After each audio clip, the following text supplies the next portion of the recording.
अच्छा, चैप्टर कौन सा है? Chapter number 3। और इसमें हम क्या पढ़ेंगे? Introduction to cell. सेल मतलब आप लोग छोटी क्लासेस से पढ़ते आ रहे हैं, तो सेल का जो बेसिक कंसेप्ट है वो क्या होता है ये हमें देखना है। तो आप देखें, जो आपके पास अर्थ है उसको हम कहते हैं कि earth is home of variety of life, कि जो ज़मीन है ये घर है किस चीज़ का? ज़िंदगी की मुख्तलिफ अक़साम का। इसका मतलब क्या है कि ज़मीन के ऊपर बहुत सारी ज़िंदगी मौजूद है, मतलब कि बहुत सारे जानदार मौजूद हैं। और वो जो जानदार हैं उनको हम लिविंग ऑर्गेनिजम्स कहते हैं। वो क्या करते हैं कि are very in size. Very in size का क्या मतलब हुआ कि उनका साइज जो है वो वेरी करता है, मतलब साइज जो है वो मुख्तलिफ होता है। मुख्तलिफ जानदार, छोटे बड़े बड़े बड़े बड़े बहुत बड़े ऐसे होते हैं। कुछ जानदार तो इतना छोटे हैं हमें तो आम आंख से नजर ही नहीं आते, जैसे कि बैक्टीरिया वगैरह। और कुछ जानदार इतने बड़े हैं, बहुत ज्यादा बड़े हैं, जैसे कि जेंट रेड ट्रीज। ये रेड कलर्स के दरख्त होते हैं, इनका कद बहुत बड़ा होता है।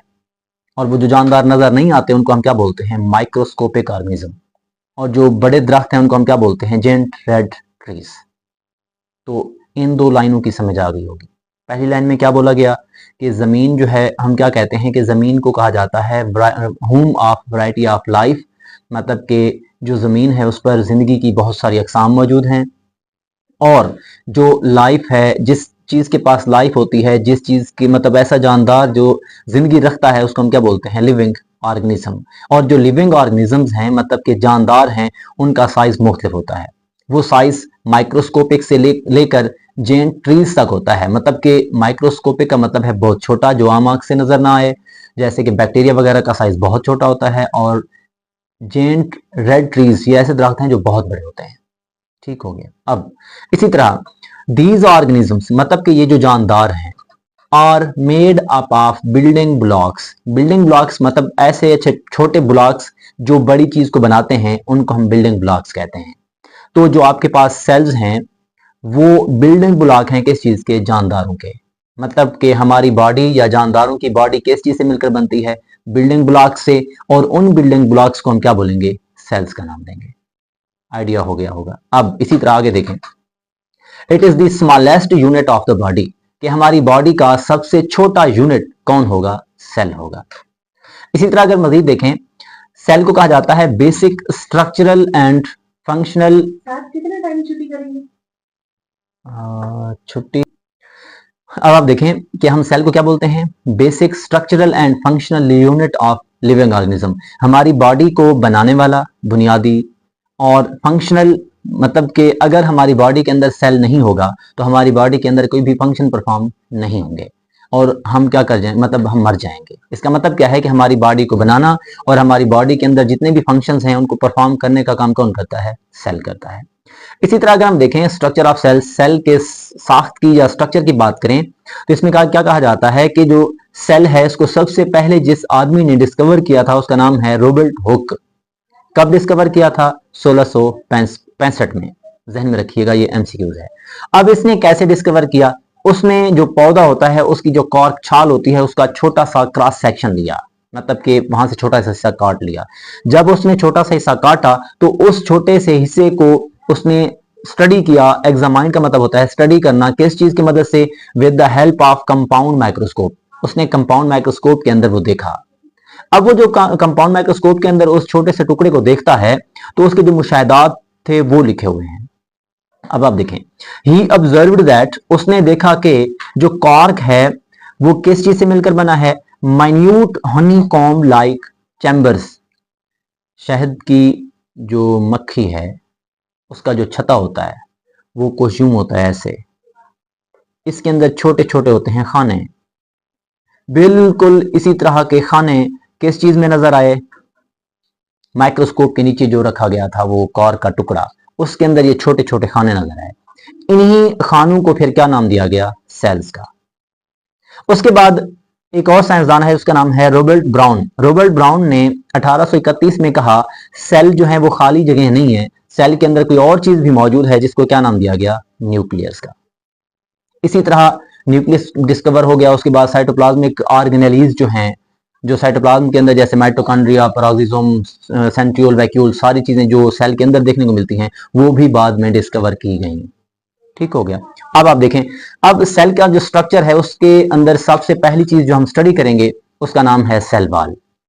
लॉन्ग क्वेश्चन है, बड़ी दफा पेपर में आ चुका है। अब आप देखें कि सेल वॉल क्या होती है। तो cell wall surrounds the plasma membrane in plant cell, कि जो पौधे का सेल है उसके इर्द गिर्द होती है प्लाज्मा मेम्ब्रेन। प्लाज्मा मेम्ब्रेन के ऊपर फिर आउटर मोस्ट बाउंड्री होती है जिसने प्लाज्मा मेम्ब्रेन को घेरा हुआ होता है, सराउंड किया हुआ होता है, उसको क्या नाम दिया गया? सेल वॉल का। ठीक हो गया। लेकिन ये जो सेल वॉल है ये एनिमल सेल में मौजूद नहीं होती। कहा जाता है कि सेल वॉल जो है वो थिक एंड रिजिड है, मतलब कि मोटी होती है और सख्त होती है। इसके बाद अब सवाल ये भी पूछा जा सकता है कि फॉर एग्जांपल ये सेल है, ये सेल के बाहर जो है वो सेल वॉल मौजूद है, इसको किसने बनाया है, ये कहां से खारिज हुई है? तो सेल के अंदर का जो लिविंग कंटेंट है उसको हम बोलते हैं प्रोटोप्लाज्म, और वही प्रोटोप्लाज्म सेक्रीट करता है, खारिज करता है किस चीज को? सेल वॉल को। और यही यहां से खारिज होने के बाद फिर कहां जाती है? सेल के इर्द गिर्द। अब अगर हम देखें कि जो सेल वॉल है उसकी कंपोजिशन मतलब कि बनावट किस तरह की है, तो पहले जहन में रखिएगा कि सेल वॉल प्लांट सेल में भी होती है, प्रोकैरियोटिक सेल मतलब कि बैक्टीरिया में भी होती है, फंजाई के सेल में भी सेल वॉल होती है। अब जो प्लांट सेल है इसकी सेल वॉल सेलुलोज से मिलकर बनती है। प्रोकैरियोटिक सेल की सेल वॉल किस चीज से मिलकर बनेगी? पेप्टाइडोग्लाइकेन, इसको हम म्यूरिन भी कहते हैं। इसी तरह जो फंजाई है उसके जो सेल वॉल है उसकी जो सेल वॉल किस चीज से मिलकर बनती है? काइटन से। ये केमिकल्स हैं। ठीक हो गया। ये सारे के सारे एमसीक्यूज हैं। अब अगर हम देखें कि जो हमारे पास सेल वॉल है वो कितनी लेयर्स पर मुश्तमिल होती है, तो इसकी 3 बेसिक्स जो हैं वो लेयर्स होती हैं। तो हर एक चीज की जो है वो वजाहत करते हैं, तो आप देखिएगा 3 लेयर्स हैं। सबसे पहली है प्राइमरी वॉल, उसके बाद सेकेंडरी वॉल, उसके बाद मिडल लैमेला। प्राइमरी वाल की बात करेंगे तो इट कंटेन सेलुलोज, मतलब कि प्राइमरी वाल के अंदर क्या होता है? सेलुलोज फाइबर्स होते हैं।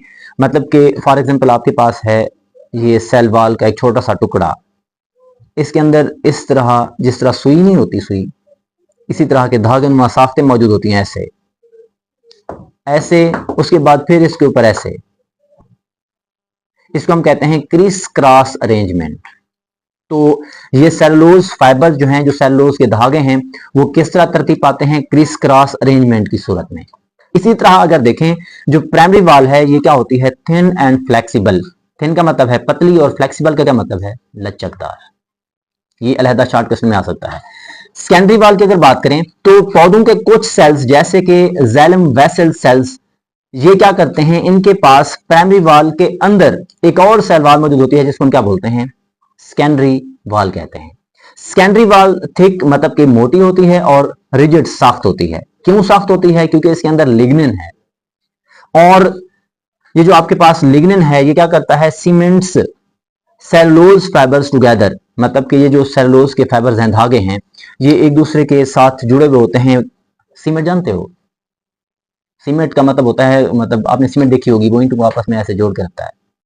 तो यहां पर सेलुलोज के फाइबर्स को आपस में सीमेंट करके कौन रखेगा? यही लिग्निन। कहां पर मौजूद है? सेकेंडरी वाल के अंदर। और इसी लिग्निन की वजह से सेकेंडरी वाल क्या होती है? मोटी होती है, सख्त होती है। अब उसके बाद है लास्ट पे मिडल लैमेला। ये शॉर्ट क्वेश्चन ज्यादा इंपॉर्टेंट है दोनों की निस्बत। तो आप देखें middle lamella, it is present between 2 primary walls of neighbouring cells. Neighbour का क्या मतलब होता है? हमसाया। अब आप यहां पर देख सकते हैं ये एक सेल है, ये दूसरा सेल है, ये दोनों एक दूसरे के क्या हैं? हमसाया सेल हैं। तो इसकी बैरूनी दीवार प्राइमरी वाल है, इसकी बैरूनी दीवार भी प्राइमरी वाल होगी। तो इस प्राइमरी वाल और इस प्राइमरी वाल के दरमियान में जो चीज मौजूद है उसको हम क्या बोलते हैं? Middle lamella. तो ये जो मिडल लैमेला है इसके पास मैग्नीशियम भी होगा और कैल्शियम साल्ट्स भी होते हैं। किस चीज के? पैक्टिन के। पैक्टिन एक मतलब कार्बोहाइड्रेट्स की टाइप है जो कि फ्रूट्स के अंदर पाया जाता है। आप इसी तरह देखें ये जो चीजें हैं ये क्या होती हैं? Sticky in nature. जिस तरह गम होती है चिपकने वाली, बिल्कुल वैसे ये चीजें चिपकने वाली होती हैं, इसलिए ये दोनों सेल्स को आपस में क्या करती हैं? पकड़ कर रखती हैं, ऐसे गम का काम करेंगी, गूंद का। अब प्राइमरी वाल, सेकेंडरी वाल और मिडल लैमेला तीनों शॉर्ट केस में आ सकते हैं। अब आप देखें इसी तरह एक शॉर्ट क्वेश्चन में आता है कि प्लाज्मोडेस्माटा का क्या मतलब है? कभी पढ़ा है प्लाज्मोडेस्माटा? तो जो पौधे का सेल होता है, पौधे के सेल जो वाल है उसकी सेल वाल, उसके अंदर छोटे छोटे पोर्स होते हैं, सुराख होते हैं, उन्हीं को हम प्लाज्मोडेस्माटा कहते हैं। अब एक सेल का दूसरे सेल के साथ कनेक्शन, मतलब ये एक सेल हुआ, ये दूसरा सेल हुआ, इनके अंदर होंगे सुराख, इन्हीं को हम बोलेंगे प्लाज्मोडेस्माटा। अब यहां से अगर मटेरियल ने मूवमेंट करके इस साइड पे जाना है, या इसके मटेरियल ने मूवमेंट करके इस सेल में जाना है, तो वो मूवमेंट जो है वो किस चीज की मदद से होती है? इन्हीं प्लाज्मोडेस्माटा की मदद से। अब अगर हम सेल वॉल के फंक्शन की बात करें तो ये शॉर्ट क्वेश्चन है, बहुत ज्यादा इंपॉर्टेंट है। तो जो सेल वॉल है ये क्या करती है? पौधे के सेल को डेफिनेट शेप देती है, मखसूस शक्ल देगी, सेल को रिजिड मतलब कि सख्त रखेगी। इसी तरह it supports the structure of individual cell, कि आपके पास पौधे के अंदर सेल्स होते हैं, पौधे के एक सेल को भी सपोर्ट देती है। इसी तरह सेल्स फिर आपस में मिलकर पूरी बॉडी को बना रहे होते हैं पौधे की, तो पूरी बॉडी को भी सेल वॉल क्या करेगी? सपोर्ट करेगी। इसी तरह लास्ट में अगर देखें, it gives protection to the cell, cell को हिफाजत देगी। Plant cell develop turgor pressure due to it. Turgor pressure का नाम सुना हुआ है? ये इसको थोड़ा सा इसकी वजाहत करते जाएं। फॉर एग्जांपल ये है बर्तन, यहां पर पड़ा हुआ है पानी H2O। अब आप देखें ये आपके पास बर्तन है, बर्तन के अंदर पानी पड़ा हुआ है, हमने इसके अंदर क्या डाला? सेल। तो सेल के ये जो पानी है बर्तन वाला, ये सेल के अंदर अगर दाखिल हो जाए तो सेल की जो दीवार है इस पर ऐसे प्रेशर पड़ेगा ना, क्योंकि पानी अंदर आ गया है, तो सेल क्या करेगा? मोटा हो जाएगा। तो जो प्रेशर जनरेट हो गया है उसको हम क्या बोलते हैं? Turgor pressure. तो अगर सेल वॉल ना होती तो सेल फट जाता, तो सेल वॉल ने ही जो है सेल को फटने से बचाया, और सेल क्या हो गया? टर्जड हो गया। ये है फंक्शन किस चीज के? सेल वॉल के।